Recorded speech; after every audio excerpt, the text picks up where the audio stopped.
Hi friends, இன்றைக்கி எங்கள் வீட்டில் பழம்பூரி போட்டாங்க. பழம்பூரினா பழ பஜ்ஜி.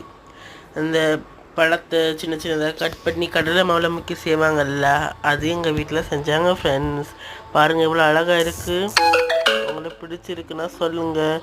நீங்கள் இந்த மாதிரி வீட்டில் ட்ரை பண்ணியிருக்கீங்கன்னா சொல்லுங்கள். பாய்.